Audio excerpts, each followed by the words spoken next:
अस्सलाम वालेकुम नाज़रीन, मैं हूं राव दिलशाद हुसैन और आप देख रहे हैं न्यूज़ नाइट। आज के न्यूज़ नाइट में हम बात करेंगे सूबाई वज़ीर इत्तलात व सकाफ़त अज़मा ज़ाहिद बुखारी से गवर्नमेंट के इनिशिएटिव पर, और जो आजकल एक मनफी कैंपेन का दौर दौरा है फिर से, और इस पर बड़ी क्रिटिसाइज़ किया जा रहा है गवर्नमेंट ऑफ पंजाब को। और दूसरी जानिब रमज़ानुल मुबारक के बरकत महीने में 40 लाख ख़ानदानों को जो डिस्पर्समेंट है उसकी 10,000 फ़ी ख़ानदान, वो प्रोसेस कहाँ तक पहुँचा है। इसके अलावा रमज़ान मुबारक में सूरत बाज़ार और सूरत उमदा गो बाज़ार में किस तरह से आवाम को फैसिलिटेट किया जा रहा है, इन इशूज़ पर बात करेंगे अज़मा बुखारी से। बहुत शुक्रिया मैडम, आपने टाइम दिया। सबसे पहले मुझे ये बताएं कि रमज़ानुल मुबारक और इंतहाई घटिया कैंपेन, दो मुतज़ाद चीज़ें।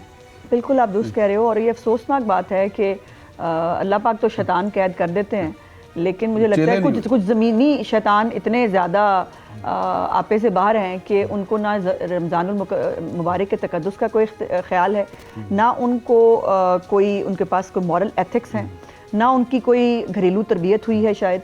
और सियासी तरबियत तो जिसने की है वो ख़ुद जो हरकतें किया करता था, जिस तरह के ज़ूमानी जुमले बोलता था, ख़ुद औरतों के ऊपर जो है वो जुमले कसा करता था, तो उसकी ट्रेनिंग फिर यही होगी ना अभी जो आप सोशल मीडिया पे देख रहे हैं। लेकिन देखो राव, मैं समझती हूँ कि इज़्ज़त और ज़िल्लत खुदा ताला ने इसीलिए ना अपने पास रखी थी। उसने इस इंसान को अशरफुल मखलूक़ात बनाया, उसने इंसान को सब कुछ दे दिया, सिर्फ जो ज़िल्लत और इज़्ज़त है ना उसका इख्तियार उसने अपने पास रखा, उसकी वजह थी चूँकि उसने खुद बनाया है, सो उसको मालूम है कि ये इंसान जो है ये किसी को इज़्ज़त नहीं देगा, ये इसलिए उसने ये इख्तियार अपने पास रख लिया। और ये इसके अंदर वो यूट्यूबर जिनको जो अपने आप को सहाफ़ी कहते हैं, और मेरा आप तमाम सहाफ़ियों से गिला है कि आप लोग जो है वो उनको अपनी सफ़ों से निकाल के बाहर क्यों नहीं करते। आप क्यों नहीं कहते कि ये लोग हैं ये सहाफ़ी नहीं है, या ये जो कर रहे हैं ये सहाफ़त नहीं है। अब जिस किस्म की पोस्ट उन्होंने लगाई, जिस किस्म की तस्वीरें उन्होंने लगाई, कोई सहाफ़ी ये बात सोच भी सकता है। लेकिन मुझे हैरत यह है कि मुझे सबसे ज़्यादा हैरानी लोग चुप हैं। डॉक्टर मोहित पीरज़ादा को किसी दौर में मुझे बड़ी हैरानी हुई इस बात पे कि इस कदर गलाज़त को सपोर्ट करना, और फिर नहीं, एक तो ज़ाहिर है उनका फिर जवाब भी आपने दिया। नहीं देखो, बात यह है कि जब बोलेंगे गटर उबलेगा, जब बोलेंगे गटर ज़हनियत दिखेगी, जब बात करेंगे ब्लू द बेल्ट वो करेंगे। आप इख्तलाफ करें, 100 दफ़ा करें, सियासी इख्तलाफ हम भी करते हैं और हमें सियासी इख्तलाफ से कोई फ़र्क नहीं पड़ता। लेकिन एक चूँकि मैं अफसोस की बात यह है रहा हूँ कि ये एक परसेप्शन है और किसी हद तक शायद दुरुस्त भी है कि औरत का सबसे वीक पॉइंट ये है कि आप उसकी करैक्टर असैसिनेशन करो। जो औरत आपसे काबिलियत में पकड़ी नहीं जा रही, जो औरत आपसे जो है वो उसके ऊपर आप कोई और क्वेश्चन नहीं उठा सकते, आप उसको उसकी इंसल्ट करो, उसकी करैक्टर असैसिनेशन करो, ताकि वो डिप्रेशन में आके, वो तकलीफ में आके वो किसी तरह चुप हो जाए। लेकिन मरियम नवाज शरीफ जो है वो 2014 से ये फेस कर रही हैं, कोई नई चीज़ तो नहीं है उनके लिए। जो अल्फाज इस्तेमाल किए गए, जिस तरह की कैंपेन, जिस तरह के हैशटैग चलाए जाते थे, वो उन्होंने मजबूत कर दिया है। इन तमाम चीज़ों ने मरियम नवाज को मजबूत कर दिया है। इन चीज़ों से उनको कोई फ़र्क नहीं पड़ता। लेकिन हमारी सोसाइटी के ऊपर एक सवालिया निशान ज़रूर है कि हम जो लोग खामोश हैं, इस सारे गंद सोसाइटी का मेरा ख्याल है एक सेगमेंट है, एक सेगमेंट है जो इस सारे गंद मेजॉरिटी, मैं अगर कहूँ मेजॉरिटी खामोश है तो खामोश है, बिल्कुल खामोश है। मेजॉरिटी इस पर नहीं, खामोशी की वजूहात है ना, ऑब्वियसली कोई वजह नहीं है। आप देखिए, आप अगर गंद में हाथ डालते हैं तो ऑब्वियसली चिंटे आप पे भी पड़ेंगे। गलत तो गलत ये गलाजत का ये जो तूफान नहीं, वो इसीलिए उनकी रस्सी दराज है राव, बिकॉज उनको पता है। देखे ना, कोई खिलाड़ी अगर वो हमारे हाथ की बात करेगा उसकी बुलिंग शुरू हो जाएगी, कोई फनकार शुरू करेगा उसकी बुलिंग शुरू हो। जो बंदा इनके नैरेटिव के साथ गाली दे, सिर्फ वो जी सकता है सोशल मीडिया पे, बाकी सबको गाली पड़ेगी। और वो हमारी डिवाइड होने का फायदा उठाते हैं। वो कम है तादाद में, हम मेजॉरिटी में हैं, लेकिन हम चूंकि डरते हैं, और मैं तो खैर नहीं डरती, जो लोग डरते हैं, जो बोलते नहीं हैं, उनकी वजह से होता है। इनफैक्ट ये एक मिजाज है पूरा। मिसाल के तौर पे मैं किसी भी ऐसी घटिया कैंपेन का कभी भी अपने आप को हिस्सा बनाने का मैंने कभी सोचा ही नहीं है, क्योंकि तुम साफी हो। और ना कभी कोई ख्याल आया है। लेकिन हैरानगी जरूर होती है इस तरह के कैरेक्टर्स को देख, शर्म आनी चाहिए। और ये ऑब्वियसली हमें और लिटरली सर शर्म से झुक जाते हैं कि यार हम कौन सी सोसाइटी में जी रहे हैं। देखो ना, मेरा वो फेक वीडियो बनाना वो क्यों बनाया गया था? इसलिए कि मैं मुंह बंद कर लूँ ना, या मेरी फिर वही बात कि सबसे आसान है कि कैरेक्टर असैसिनेशन की जाए। ये जो एक ये अब ना आउटडेटेड हो गया शायद, ये इनको समझ लेना चाहिए कि ये वेपन अब आउटडेटेड है। आज की औरत इस तरह के मामलात से ना उसको कोई फर्क पड़ता है, और ये जो है ना कि विक्टिम ब्लेमिंग, हाय छुप जाएं, हाय बात ना करें, वो क्यों ना करें, नेम एंड शेम करें। अब वक्त है नेम एंड शेम करने का, और जो अगर हमने अब भी ना किया तो इनकी रस्सी दराज रहेगी। नहीं तो ये सारी सूरत हाल के पीछे एक जहाज़ की खरीदारी, एक उसको इशू बनाया गया कि 11 अरब रुपए गवर्नमेंट ने खर्च किए हैं इसकी खरीदारी पे, जो कि गवर्नमेंट को नहीं करने चाहिए थे। क्यों नहीं करने चाहिए? और ये ख्याल है कि क्यों नहीं, वो तो आप बताएंगे ना कि क्यों खर्च किए। हाँ। तो आप समझती हैं कि इंतहाई ज़रूरत थी जहाज़ की खरीदारी की? इंतहाई ज़रूरत थी। अगर जो जहाज़ है, जो पहले वाला जहाज़ है, अगर वो वर्किंग ऑर्डर में नहीं है, और दूसरी बात ये कि जो सारे बुजरा आला हैं, ये क्या चिंची इस्तेमाल करते हैं? सबके पास अपने अपने जहाज़ हैं ना, और अब अगर पिछले जहाज़ की मेंटेनेंस जो है वो इस जहाज़ की कॉस्ट से कहीं ज़्यादा बनती चली जाए तो क्या करें? ये तो अजीबो गरीब, देखिए वो जहाज ग्राउंड है। बात सुनो, ये ना अजीबो गरीब किस्म की वो है जस्टिफिकेशन जो आप निकालना चाहें। पैसे क्यों खर्च किए? इतने ही पैसे तो बलोचिस्तान को दे के आई थी चीफ मिनिस्टर, कि हम अपने बलोची जो फ्रंटियर कांस्टेबलरी है, हम उसको जो है इक्विप कर रहे हैं, क्योंकि वहाँ पर बहुत सारी दहशतगर्दी हो रही है। ये 10 अरब तो वो उनको जो दे के आई थी। 40 अरब रुपए का अभी उन्होंने रमज़ान पैकेज दिया है। अरबों रुपए की इलेक्ट्रिक बसें, हॉनहार स्कॉलरशिप्स, लैपटॉप्स, 1.5 लाख घर जो है, 2-250 बिलियन का किसान कार्ड, 2-250 बिलियन जो है वो ये 1.5 लाख घरों पे चला गया है। मतलब आप उनके इनिशिएटिव तो उठा के देखें। ठीक है। यानी आप 1200-1400 जो बिलियन है उसका आपके पास तरक्याती बजट है, वो तमाम जो है वो, और फिर वो क्या करती हैं, वो उन जहाज़ों के ऊपर सैलाब वालों के पास जाती हैं, वो उन जहाज़ों के ऊपर बच्चों को लैपटॉप देने जाती हैं, वो उन जहाज़ों के ऊपर किसी गरीब के साथ खड़े होने के लिए जाती हैं। बाकी क्या करते हैं जहाज़ों का, ये बताओ ना मुझे। या तो किसी के पास जहाज़ नहीं था, चीफ मिनिस्टर ने जहाज़ लिए, या बहुत बड़ी बात हो गई। अगर सबके पास जहाज़ है और जहाज़ एक ज़रूरत है तो अच्छा, एक तासुर है, किस चीज़ का है? तासुर ये है कि अंदरूने मुल्क फ्लाइट ऑपरेशन के बजाय इसको बैरूने मुल्क भी इस्तेमाल किया जाएगा। ऑब्वियसली क्यों ना किया जाए? तो अभी तक चीफ मिनिस्टर ने उसी के लिए अभी तक चीफ मिनिस्टर ने जितने दौरे किए हैं, चाइना का दौरा हो जिसके अंदर आप देख के आए कि जो कोऑपरेशन मशीन है हमारी, वो उसके साथ ट्रैक्टर बनाने के जो हमारे मुआहदे थे, वो अब ट्रैक्टर खुद इंशाल्लाह ताला पंजाब में बनने शुरू हो गए। यानी बहुत सारे मुआहदे वो लेके आई। जापान गई इसी तरह, बहुत सारी उनको, और लोग उनको बुलाते हैं, उनको इज्जत देते हैं, उनके साथ काम करना चाहते हैं। बिकॉज ये तो आप बाहर की बात, पाकिस्तान के अंदर देखो, जो लाहौर आता है, जो पंजाब आता है, वो पंजाब के गुण गाता हुआ जाता है। तो ये एक फैक्ट है ना। और इस पे अगर वो पंजाब के लोगों के लिए जो है वो बेहतर करने के लिए उनको जहां जाना पड़ा उनको जाना चाहिए, और वो जाएंगी, क्यों ना जाए। अच्छा, और ऑब्वियसली आइंदा जब भी बैरून मुल्क जाती हैं तो फिर इसी जहाज पे जाएंगी। ये तो इसका ऑब्जेक्टिव भी यही है, ये करेंगे फैसला। जहां भी 14 घंटे की फ्लाइट, जहां भी जिस चीज की जरूरत होगी उसको हालात और वाकयात के मुताबिक एक तासुर ये भी है कि जब एयरफोर्स से लेना पड़ता तो उसका रेंट ज्यादा था शायद। कभी एयरफोर्स से मांगो, कभी पीएम से मांगो, कभी किसी से मांगो, हम तो मांगते बने हुए थे। वक्त हुआ एक ब्रेक का, ब्रेक के बाद बात करते हैं।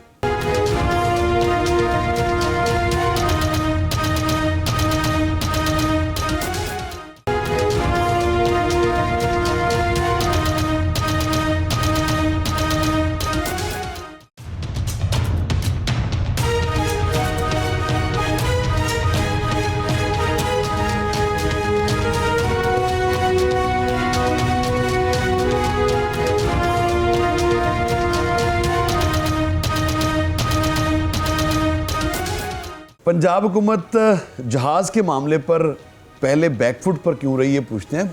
अगर आपको ज़रूरत थी, आपको बैरून मुल्क जाने के लिए भी ज़रूरत है, अंदरून मुल्क भी आपको जाने की ज़रूरत है, ऑब्वियसली आपने रहीम यार खां जाना है या पिंडी जाना है या इस्लामाबाद जाना है, तो आपको ज़ाहिर है जहाज़ की ज़रूरत है। इतना बैकफुट पे क्यों आप गए? नहीं देखो, बात ये है कि मैंने बड़ी देर नहीं करती, मैंने गुजारिश की, नहीं ऐसा नहीं डिफेंड करते, मैंने गुजारिश ये की कि जब ये सवाल भी मुझसे भी हुआ तब भी मैंने क्या कहा, मैंने कहा कि जी मुख्तलिफ जो है वो इसके ऊपर होमवर्क हो रहा है, जैसे कोई चीज़ फाइनल हो जाएगी मैं आपको बता दूंगी। लेकिन वो पहला जो है वो उसको जुमले के ऊपर जो है वो सारा वो कर दिया। अब मुख्तलिफ जो ऑप्शंस थी उसके ऊपर डिस्कशन हो रही थी, और मेरा नहीं ख्याल था कि ये इतना बड़ा मसला है। पाकिस्तान का इस वक्त सबसे बड़ा मसला ये है कि पंजाब ने जहाज़ ले लिया। जैसे मैंने कहा कि या तो बाकी सूबों के पास ना होते ना, चीफ मिनिस्टर पंजाब ने एक वखरा अनोखा अकेला जहाज ले लिया होता, फिर मतलब बनता भी था कि भाई बाकी सूबों के पास तो नहीं है, आप अकेले मतलब कैसे ये वो कर रही हैं। हमें तो अंदाजा नहीं था कि भाई इस वक्त पाकिस्तान का मसला दहशतगर्दी नहीं है, पाकिस्तान का मसला इस वक्त जो है वो अशियाए खुर्दोनोश जो है उसको कंट्रोल रखना नहीं है, पाकिस्तान का मसला इस वक्त तामीर तरक्की नहीं है, पाकिस्तान का मसला इस वक्त जो है वो पुलिस के ऊपर या हमारे जो शहीद जो कुर्बानियाँ दे रहे हैं फौजी, वो मसला नहीं है। हमारा मसला ये है कि जहाज़ आ गया दसो, और जहाज़ हमेशा हर गवर्नमेंट के पास होते हैं हर गवर्नमेंट के पास होते हैं। आपने भी जहाज़ की खरीदारी के अमल को मुकम्मल किया और आपके पास ज़ाहिर है आपको डिलीवर हुआ जहाज़। इसको इसराइली कंपनी के साथ जोड़ने की जो एक कैंपेन है वो उसमें कितनी सदाकत वो है? बेचारे क्या गल्फ स्ट्रीम जो है ये इसराइली कंपनी? नो, बिल्कुल नहीं, गलत है, बिल्कुल झूठ है। और अब तो ये इसकी बहुत सारी डायसेक्शन ऑलरेडी हो चुकी है। लेकिन ये है कि वो इससे आप अंदाज़ा लगाइए कि उनके ना इतने क्रिमिनल माइंडेड हैं कि उन्होंने तनकीद करनी है किसी भी चीज़ के ऊपर, और उन्होंने जो है वो ऐसी तनकीद करनी है जिस पे लोगों के जज्बात उभारे जा सकें, जिसके ऊपर गाली गलोच की जा सके, जिसके ऊपर बदतमीजी। अब हमें इसराइल से जोड़ने वालों की सारी औलादें इसराइल की हैं। अब मतलब मेरा मुंह ना खुलवाएं, हमने तो मतलब हमें कह रहे हैं जहाज़ हमने लिया जो नहीं लिया, इनकी तो औलादें इसराइल से आई हुई हैं। मैं उस पर क्या करूँगा? फिर मुझे कहना पड़ेगा ना, तो हमारी औलादें तो इसराइल की नहीं है ना। तो इतना इशू वैसे औलाद ज़्यादा इंपॉर्टेंट होती जहाज़, मेरा ख्याल है औलाद, ऑब्वियसली औलाद। हाँ औलाद। ओके। अच्छा, इसमें ज़्यादा जो सारी चीज़ों को किया गया, उसके बाद फिर एक मनफी कैंपेन की हमने गोलाबारी देखी जिस पर बात आपने कर दी है। चले बहरहाल जहाज़ के हवाले से अब कब बात करो जहाज़, सुन लो। अच्छा सुन लेना, जहाज के बाद बात आती है एयर पंजाब बहुत की। गल कर ली, इतनी जहाज पे बात कर ली है। जहाज के बाद जो बात है, मतलब आप तो कहते हैं, सुन लेना, अब एयर पंजाब की बात करें। जाहिर है इसने उसके लिए भी ऑपरेशन आपका करने का प्लान है। अभी इसको देखेंगे। अभी इसके एयर पंजाब कब तक आ रही है? बहुत जल्द, 1 महीने 1.5 के अंदर उसका सारा प्रोसेस कंप्लीट हो रहा है। अच्छा, एक तासुर ये गया कि जी 10 अरब की पीआईए और 11 अरब का जहाज। पीआईए के पल्ले की सी, पीआईए के पल्ले था, मतलब एयर पंजाब बनती है, उसके कल को वो भी ऐसे हो? नहीं, एयर पंजाब जो है वो बिल्कुल कॉर्पोरेट मोड के साथ चलाई जाएगी, और उसको जो है वो बेचारा पीआई की तो तबाही की ना, मुख्तलिफ सियासी हुकूमतों ने भर्तियाँ कर करके एयरक्राफ्ट तबाह बर्बाद, और वो ये पब्लिक प्राइवेट पार्टनरशिप के साथ जो है वो बनाई जाएगी। और इसकी तफसीलात अभी मैं, चूँकि फिर वही बात है कि तफसीलात जब तक फाइनल नहीं होती तब तक इस पर बात ना की जाए, तो इसको अभी इसके ऊपर बात नहीं की जा सकती। सेपरेट है, बिल्कुल सेपरेट। मैंने जैसे फिर वही बात कहा कि अभी इसको इस्तेमाल करेंगे। इतनी जल्दी क्यों होती है आप लोगों को? इसको जो है जैसे ही कोई चीज़ फाइनल होगी आपको बताऊंगी। अच्छा ठीक है, यानी जो एयर पंजाब है वो उसके लिए मनसूबाबंदी की जा रही है और सितंबर में तकरीबन कंप्लीट है। सितंबर में नो, बहुत पहले उससे 6 जहाज उसके लिए खरीदे। मैंने फिर वही बात, अच्छा ये ना मीडिया का ये होता है तरीका वारदात कि मैं कह रही हूँ कि इसके ऊपर तासुर है जैसे नहीं देखो, अब वैसे भी तुसी एक मेरा जुमला फड़ के उस तो बाद तुसी 150 व्लॉग करने ने, 100 टीवी शो करने ने, तो मतलब मैंने बार गुजारिश कर रही हूँ कि प्लीज इसके ऊपर चीजों को फाइनलाइज हो लेने दो। नहीं, क्लैरिटी, जब मुझे क्लैरिटी नहीं है अब ये तो तय हो गया, क्लैरिटी जब तक चीजें कंपनी फाइनल नहीं करती है, ये बिल्कुल अलग, ये सीएम की अपनी डिस्पोजल पर होगा, वो इस्तेमाल करेंगे, या कैबिनेट को कभी जरूरत पड़ती है हंगामी सूरत हाल के नतीजे में, ऑब्वियसली वो यूज करेंगे, और इसका एयर पंजाब के साथ कोई ताल्लुक नहीं होगा। मैं कुछ भी नहीं कह सकती इसके ऊपर अभी, जैसे मैंने पहले भी यही गुजारिश की थी, अब भी यही कह रही हूँ कि जब इसके ऊपर कोई तफसीलात फाइनल होंगी मैं तब बता सकती हूँ, उससे पहले नहीं। ठीक है, यहाँ वक्त हुआ एक ब्रेक का, और ब्रेक के बाद बात करेंगे रमज़ान पैकेज की, जो कि गवर्नमेंट ऑफ पंजाब का अब तक का सबसे बड़ा का बात भी कर लो, जहाज इस मुल्क में, और जहाज के अलावा कोई इशू नहीं है शायद।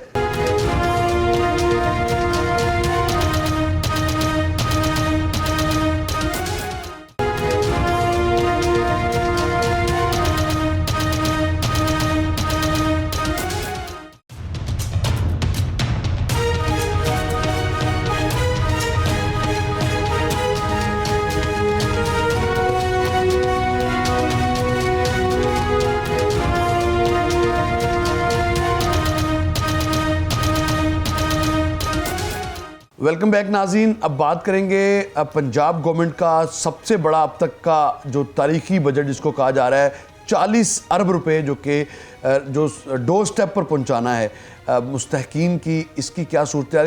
इस हवाले से कुछ शिकायत और कुछ कंसर्न्स जो है वो मुख्तलिफ एजेंसीज़ की जानिब से शो किए गए, जो कि चीफ मिनिस्टर पंजाब को भी एक रिपोर्ट अरसाल की गई है। 40 अरब रुपए का हुजम बहुत बड़ा है, लेकिन इसकी डिस्पर्समेंट के ऊपर सवालिया निशान है कि अभी तक जो डिस्पर्समेंट है, आज चूँकि 7वां रोज़ा है और तकरीबन कोई 6 से 7 लाख खानदानों तक ये पहुँचे आज। आपके पास अपडेटेड फिगर नहीं है, मैं गुजारिश सुन लीजिए, आपके पास अपडेटेड फिगर आप नहीं अपडेट है। कर दें। ये इस वक्त कोई तकरीबन 11 लाख के करीब जो है वो कार्ड्स डिस्ट्रीब्यूट किए जा चुके हैं, जिसमें तकरीबन कोई 6 लाख के करीब जो है वो बाकायदा उसमें लोगों ने अपने पैसे भी निकलवा लिए। तो ये और इसको इस पूरे प्रोसेस को जो है वो 10 मार्च तक कंप्लीट होना है। सो ये डेडलाइन है, टाइमलाइन ही है जी, टाइमलाइन ये है 10 मार्च तक तमाम कार्ड्स जो हैं वो तो जो तखीर हो रही है डिस्पर्समेंट में वो फिर इसका नहीं तखीर हो रही, बाकायदा पूरा उसको फॉलो अप किया जा रहा है। 1 से 1.5 लाख पर डे जो है वो कार्ड्स डिलीवर करने का टारगेट है, जिसको मीट किया जा रहा है।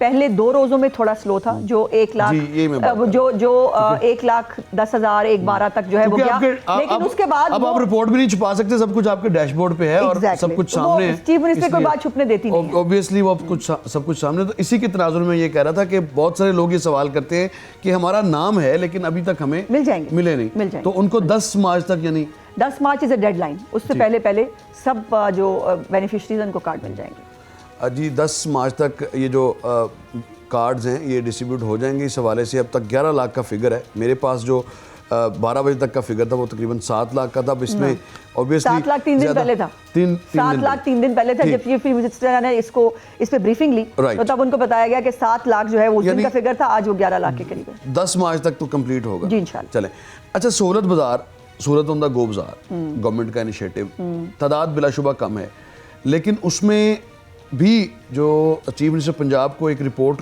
कल सबमिट करवाई गई थी स्पेशल ब्रांच की जानिब से, उसमें काफ़ी जो अदाद शुमार थे उसमें ये कहा गया कि कार्रवाइयाँ फ़र्जी हैं बाज़ मकामात पर, और ऐसी रिपोर्ट नहीं थी, और उन्होंने नहीं, ये फ़र्जी की बिल्कुल किसी तौर पर कोई रिपोर्ट में उसका हिस्सा नहीं है। ये ज़रूर कहा गया कि कई जगहों पर सफाई की शिकायत हैं, कई जगहों पर नरखनामा जो है वो शायद आवेज़ा नहीं किया गया था या लेट आया था, कई जगहों पर जो है वो जो सहूलत ऑन द गो है उसके हवाले से ये शिकायत थी कि ये हमें लेट मिला है, 1 घंटे से लेट मिला है। सो इस किस्म की जो है वो टेक्निकल शिकायत थी, तो कहीं पर भी फर्जी वर्जी वाली बात नहीं थी। तमाम जो अदाद-ओ-शुमार थे वो दुरुस्त थे, बिल्कुल दुरुस्त थे। अगर और देखिए 3 तरह से मॉनिटरिंग हो रही है इन तमाम चीज़ों की। एक तो चीफ मिनिस्टर साहब अपना जो इंस्पेक्शन का है वो उसको भी वो करती हैं, उसके साथ जो हमारा कंज्यूमर प्रोटेक्शन का अदारा है वो भी कर रहा है, उसके साथ अर्बन यूनिट ने अलहदा से एक स्टडी की है, और उसके साथ साथ जो है वो मुख्तलिफ रिपोर्ट्स चीफ मिनिस्टर लेती रहती है। ये अगर अदाद-ओ-शुमार दुरुस्त हैं तो ग्राम फरोशी के खिलाफ जिस तरह से अदाद-ओ-शुमार सामने आए हैं, तो इसका मतलब है ग्राम फरोशी तो रिपोर्ट हुई है अच्छी खासी। हम मुसलमान हैं ना, अनफॉर्चुनेटली हम अपने आप को मुसलमान कहते हैं, ये तो अल्लाह का शुक्र है कि हम मुसलमान हैं, बट हमें जो एक देखो ना, दुनिया के अंदर मुसलमानों के लिए पूरी दुनिया में लोगों ने अलहदा काउंटर बना दिए हैं, उनके ऊपर सब्सिडाइज चीज़ें हैं, या सब्सिडाइज चीज़ों को जो है वो उसके ऊपर हम जो है वो ग्राम फरोशी कर रहे हैं, और उसके ऊपर बहुत स्ट्रिक्ट एक्शंस भी लिए हैं, और 3 दिन के लिए तो दुकान बंद होगी हर सूरत हाल में, उसके ऊपर कोई 0 टॉलरेंस है।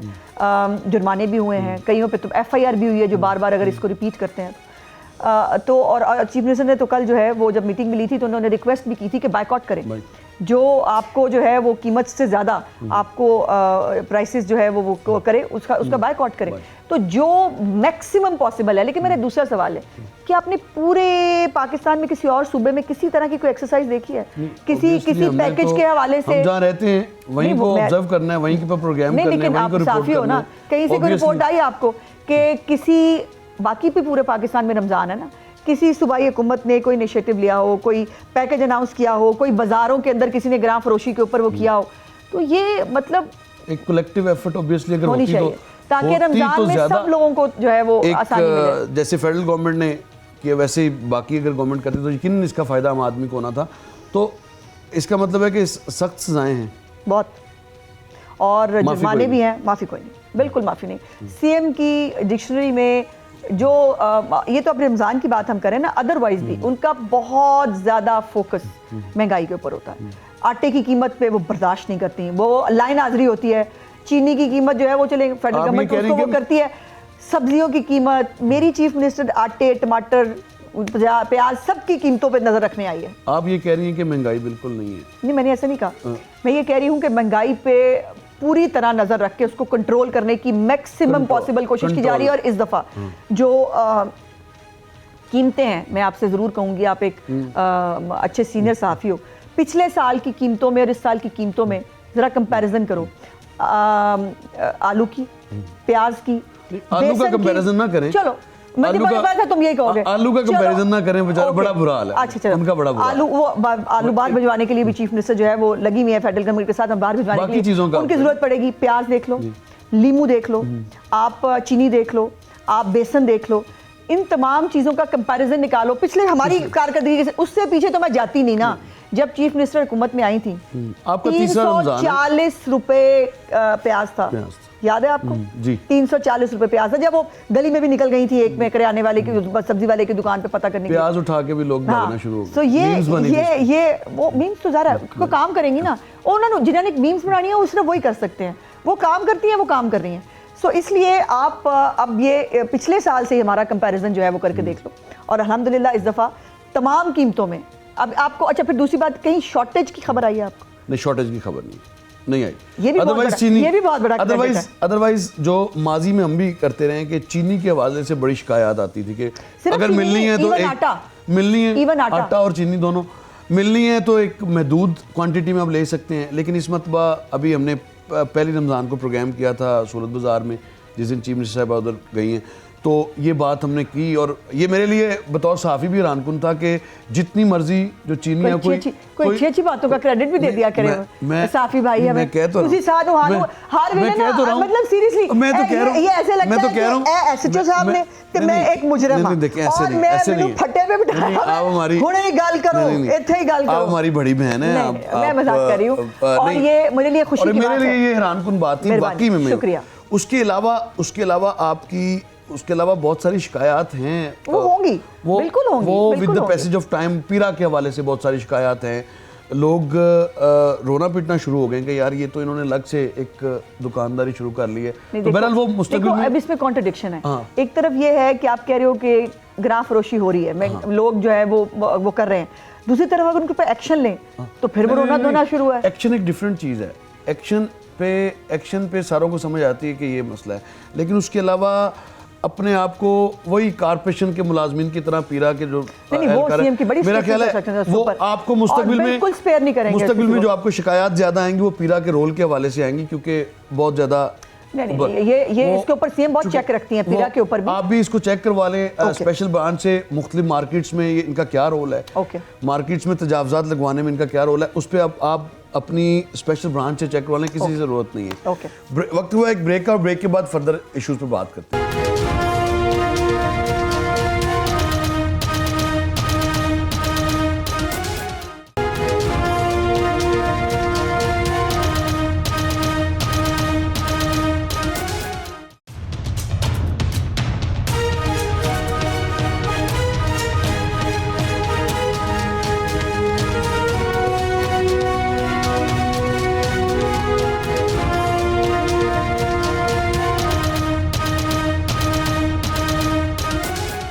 वेलकम बैक नाज़रीन 40 लाख लोगों को गवर्नमेंट ने जो इंसेंटिव है वो दिया है रमज़ान मुबारक में बराह रास्त उनके डोर स्टेप पर पहुँचाने के। लेकिन इसके अलावा वज़ीर आला पंजाब ने एक मीटिंग चेयर की जिसमें वज़ीर आला पंजाब ने कहा कि जो लोग PES जो एक सोशल रजिस्ट्री में रजिस्टर्ड नहीं हो सके वो कॉल करें और अपने आप को रजिस्टर्ड करवाएं, ताकि उनको उन मुस्तकीन को भी 10,000 रुपये जो है वो मिल सके। लेकिन उस ऐप में कोई फ़नी ख़राबी है शायद, या वहाँ पर कॉल नहीं हो रही। 1-000 उसका नंबर है, वो नंबर तो मैडम मिल नहीं रहा, तो पैसे कैसे मिलेंगे? आप दुरुस्त कह रहे हैं, और उसकी वजह यह है कि मैंने अभी PITV से चेक किया। PITV के मुताबिक 800 जो है वो लाइंस हैं जो इस बाकायदा इसके लिए डेडिकेट की गई हैं, और उसके ऊपर कोई 150 लोग जो हैं वो शिफ्टों में काम करते हैं। अब इस वक्त पहले दिन तो ये हालत थी कि ये NTC का पूरा सिस्टम बैठ गया था। और अभी उनकी जो मुझे इन्फॉर्मेशन मिली है उसके मुताबिक 18 मिलियन के करीब कॉल्स जो हैं वो इस उसके ऊपर की गई हैं, और वो जो अब ये इतनी तादाद में कॉल्स आती हैं तो हमारा सिस्टम जो है वो क्रैश कर जाता है। मुझे समझ में नहीं आ रहा कि मतलब ये जो लोग अब ये 18 मिलियन के करीब जो लोग कांटेक्ट कर रहे हैं, अब अल्लाह जाने इनमें डिजर्विंग कितने होंगे कितने नहीं होंगे। अच्छा, इनमें कई वो भी होंगे कि जो ऑलरेडी हैं सर्वे में, लेकिन उनको चूंकि अभी तक कार्ड नहीं मिला तो वो भी धड़ाधड़ कॉल किए चले जा रहे हैं, और कई ऐसे भी होंगे जो शायद डिजर्व भी नहीं करते लेकिन वो भी कॉल्स किए चले जा रहे हैं। तो ये मतलब ऐसा नहीं है कि ये जो सेंटर है ये फाल नहीं है या यहाँ पर कोई प्रॉब्लम है। प्रॉब्लम ये है कि इसका रिस्पॉन्स इतना ज़्यादा है कि वो मैनेज नहीं किया जा सकता और कोई भी सिस्टम मैनेज नहीं कर सकता। उसको अगर आम आदमी कोई भी ये समझता है कि मैं इसका मुस्तहिक हूँ, वो कॉल करता है, वो बेचारा एक दफा कॉल करेगा, दो दफा करेगा, इसको उसके लिए क्या पैगाम इसका कोई हल निकाला जा सकता है। इसको चीफ मिनिस्टर साहब के सामने ये जो इश्यूज रेज हुए हैं ये उनके सामने भी रखे गए हैं, और ये रमज़ानुल मुबारक में ही इसका कोई अल्टरनेट भी साथ निकालेंगे, बिकॉज हमारे पास सिस्टम ही अभी तक इतना है। पीआईटीबी का सिस्टम सबसे बड़ा सिस्टम है इस वक्त पाकिस्तान के अंदर, और वो 800 की 800 लाइन पे पूरा पीआईटीबी चलता है, उसके वही आज तक ये प्रॉब्लम नहीं हुआ। बट ये एक ऐसा कॉल का सिस्टम जो है वो बन गया है जिसपे शायद लोगों का रिस्पॉन्स इतना ज़्यादा है कि वो टैकल नहीं किया जा पा रहा। लेकिन इसके ऊपर चीफ मिनिस्टर साहब यकीनन कोई हल निकालेंगे, पॉलिसी बयान, क्योंकि वो कुछ ना कुछ इसका हल निकालेंगे यकीनन। चीफ मिनिस्टर खुद नोटिस लेंगे इसका या ले चुकी हैं ऑलरेडी ले चुकी हैं, और वो डेली इसके ऊपर ब्रीफिंग भी लेती हैं। उनको ये बात बताई जा रही है एक सर्टेन, मैंने जैसे कहा ना 18 मिलियन जब एक कॉल रजिस्टर ऑलरेडी हो चुकी हैं तो, और अभी 7 दिन हुए हैं, अभी 7 दिन हुए और तो उससे अभी इनकी इंक्वायरी होनी है, इनको रीचेक होना है, हमारा ख्याल यही और इसका मतलब ईद के बाद ही पैसे मिलेंगे। हमारा ख्याल नहीं, अभी इनमें सारे जो यही बात है ना कि ये 18 मिलियन को क्या चेकिंग का मैकेनिज्म क्या पॉसिबल है, वो यही था कि जो आईडी कार्ड है उसको ज़ाहिर है हमारे पास सोशल रजिस्ट्री का डाटा भी मौजूद है, हम नादरा से या बाकी लोगों से भी हेल्प ले सकते हैं। तो वो बड़ी, और हमारा तो चीफ मिनिस्टर का जो है वो बिल्कुल एक वो था कि उनका ख्याल ये था कि अब देखो हमने इतनी सारी रजिस्ट्री बना ली है, हमारे पास करोड़ों लोगों का डाटा आ चुका है, तो हम ये जो है वो चंद हज़ार लोग होंगे जो रह गए होंगे वो इस पर कांटेक्ट करेंगे, हम 24 घंटे के अंदर अंदर जो है वो उनकी उसको वो करके भेज देंगे। अब ये जो एक प्रॉब्लम है कि ये 18 मिलियन कहाँ से आ गए हैं, ये 18 मिलियन में कितने लोग जस्टिफाइड हैं कितने नहीं हैं, इसके ऊपर बहुत जल्द इंशाल्लाह जो है वो कोई पॉलिसी स्टेटमेंट मिल जाएगा। अच्छा, एक गवर्नमेंट का एक इनिशिएटिव है जो जिसको कि बहुत ज़्यादा आलमी सतह पर भी देखा कि 27 हुई उसकी, और सुथरा पंजाब की मैं बात कर रहा हूँ, और आगे वो कन्वर्ट हो रहा है उसमें इलेक्ट्रिसिटी की प्रोडक्शन के हवाले से। कल मैं अपोजिशन रहनुमाओं की बातें सुन रहा था और उन्होंने बराह रास्त टारगेट किया है इस सुथरा पंजाब प्रोग्राम को। उन्होंने कहा कि इनसे जब पूछा जाएगा कि पैसे कहाँ गए तो ये कहेंगे झाड़ू में उड़ा दिए। क्या झाड़ू में उड़ा रहे पैसे आप? इनके ना दिमागों की सफाई होनी चाहिए। कोई झाड़ू मेरे पास हो ना कि इनके दिमाग के ऊपर जो तासुब और लोगों से दुश्मनी का जो एक गर्द है ना वो हटाई जा सके। पूरे दुनिया सताइश कर रही है, पूरे मुल्क के अंदर जो बाकी सूबों से लोग आते हैं, हमारे अपने शहरों के लोग कह रहे हैं कभी सफाई देखी नहीं थी, अब सफाई हो रही है, लोग खुश हो रहे हैं, बट इनको लोगों की खुशी से तकलीफ होती है। और जिन्होंने अपने दौर में सिर्फ गंद ही डाला था और जो आज भी मुख्तलिफ तरह किसी ना किसी तरह सोशल मीडिया पे गंद डाल लेंगे, ज़बानों से गंद निकाल लेंगे, वो यही कर सकते हैं। सो अल्लाह का शुक्र ये है कि जो है वो सफाई जो सिर्फ चंद शहरों की चंद सड़कों पे होती थी, आज वो हर गली मोहल्ले में हो रही है, हर सड़क पे हो रही है, लोग खुश हैं। हमें वो मैटर करते हैं। ये बेचारे मतलब कहीं सफाई हो रही है नहीं करते, कहीं सफाई हो रही है, कहीं पर सफाया हो रहा है। इनका सफाया होगा ना इस सफाई के साथ ही। अच्छा, इसीलिए तकलीफ है। नूरीन खान को कल चोट लगी, बानी पिटे की बहन है, उस पर नहीं, बहुत तकलीफ दे बात है। और मुझे बल्कि मुझे याद है कि हम चीफ मिनिस्टर के साथ जो है मीटिंग में थे जब सामने स्क्रीन चल रही थी, और उन्होंने भी कंसर्न का इजहार किया कि ये नहीं होना चाहिए था और उनको ये इतनी बड़ी जो वो क्रॉस ही नहीं करना चाहिए था, ये बहुत एहतियात से क्रॉस करना चाहिए था। बेहतियाती हुई और उस पर हम वो लोग हैं कि मेरी लीडरशिप वो है कि जो कभी किसी की तकलीफ़ में खुश नहीं हो सकती। जब इनका भाई गिरा था ना क्रेन पे से, तब भी मियाँ साहब अपनी कैंपेन छोड़ के इसके घर इयादत करने चले गए थे, और इन रिटर्न बेगम कुलसूम साहिबा की बीमारी जो है उस पर उनको कब्र में जाके यकीन दिलाना पड़ा था कि मैं वो उनको कैंसर था। सो इसलिए हमारी दिली ख्वाहिशात और नेक तमन्नाएं उनके साथ हैं केयर करनी आप चाहिए। कह रही हैं आप तकलीफ पे खुश नहीं होते, लेकिन बानी पीटीआई तो भी तो तकलीफ में है, उस पर तो क्या तकलीफ में? भाई मुझे माफ कर दे, तेरी मेहरबानी। अगर मटन वो भी के तो कीमे तकलीफ। खा के, अगर देसी जो है वो भी तो घ्यो में तकलीफ पखाने है। पका के, मुलाकातें आप नहीं चिया करने देते। सीड्स, मौसमी और अनार वैसे का जूस, मुलाकातें क्यों नहीं जो करने को मुझे याद आ रहा है सर, अगर मतलब ये खा के भी वो तकलीफ में तो अच्छा अल्लाह ही है फिर। अच्छा चलें, वो सारी चीजें खा ली, मुलाकातें क्यों नहीं करने देते आप? क्योंकि वो सिर्फ पंजाब फसाद डालते गवर्नमेंट हैं, की वो सिर्फ फसाद डालते हैं। इसलिए? जब वो मुलाकात के लिए उनको कोई भेजो ना, वहाँ पर सेहत की बात होती है ना, वहाँ पर अपनी कोई बात होती है, वहाँ पे होती है सोशल मीडिया को ये पैगाम दो, फलाने अदारे के बारे में ये कैंपेन शुरू करो, फलाने जो है अदारे के सरबराह को टारगेट सब करो, कुछ recorded उसके खिलाफ ये जो है ये सब कैंपेन शुरू कराओ, ये होता है वहाँ। या प्लान करो कि इस्लामाबाद यलगार कब करनी है, ऐसे प्लान बोलते करो हमने फलाने शहर को बंद कब करना है, ये होता है वहाँ। और अभी देखो ना, अभी जो ये उनकी बहनें भी जो है वो नहीं मिल रही, लेकिन बुशरा बीबी की फैमिली जो मिल के आई, उन्होंने भी आके मतलब यही कहा, उन्होंने कहा कि जी फोर्स बनानी है। वो सुहेला फरीदी ने फोर्स का ऐलान कर दिया। उसको ये कोई फिक्र नहीं है सुहेला फरीदी को कि उसका सूबा जल रहा है, दहशतगर्दी से वहाँ लोग जाने दे रहे हैं, हमारे बेचारे जो पुलिस वाले हैं वो शहीद हो रहे हैं, हमारे फौजी शहीद हो रहे हैं, वो बांसुरी बजा रहे हैं बैठ के, वो फोर्स बना रहे हैं। ओ भाई, कोई ऐसी फोर्स बना जो दहशतगर्दी खत्म कर सके, कोई ऐसी फोर्स बना जो अपनी फोर्सेस के साथ खड़े होके अपनी फोर्सेस को मजबूत करो। अपनी फोर्स के खिलाफ तुम कैंपेन कराते हो और बानी को रिहा। अच्छा वो क्या करेगी जी फोर्स, मैंने जरा समझाओ सही, मतलब ओ की यलगार कर लेगी, सीढ़ियां ला के अंदर बढ़ जाएंगे, चलो फिर असी भी इतने हैं, तेरे भी इतने हैं, सीढ़ियां लाएगी वो अंदर। जरूर। आज तक के लिए इतना ही, इसके साथ ही मुझे दीजिए कि इजाजत, अल्लाह ने के बाद।